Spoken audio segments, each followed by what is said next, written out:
Tiffin కావాలంటే 30 రూపాయలు plate.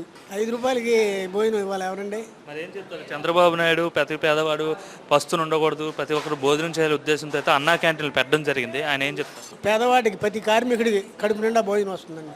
మరి గతంలో 5 ఏళ్ళు మరి తీసేశారు కదా, అప్పుడు ఎట్లా అన్న? అప్పుడేముంది సార్, 100 రూపాయలు కావాలంటే హోటల్ మిల్స్కి వెళ్ళాలంటే 100 రూపాయలు, మినిమం టిఫిన్ చేయాలన్నా 50 రూపాయలు అయ్యేది. మరి ఇది చాలా ఉపయోగమైన పని. తెచ్చుకున్న 100-150 రూపాయలని 100 రూపాయలు భోజనానికే పెట్టేసేవాళ్ళు.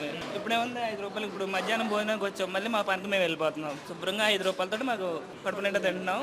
మా పని. వైసీపీ వాళ్ళు అన్నారు 5 రూపాయలకి ఏమి ఇస్తున్నారు, ముష్టి అన్నం వేస్తున్నారు అని చెప్పేసి వాళ్ళు ఇది చూడండి సాంబారు, ఒక కూర, పప్పు, పచ్చడి, పెరుగు.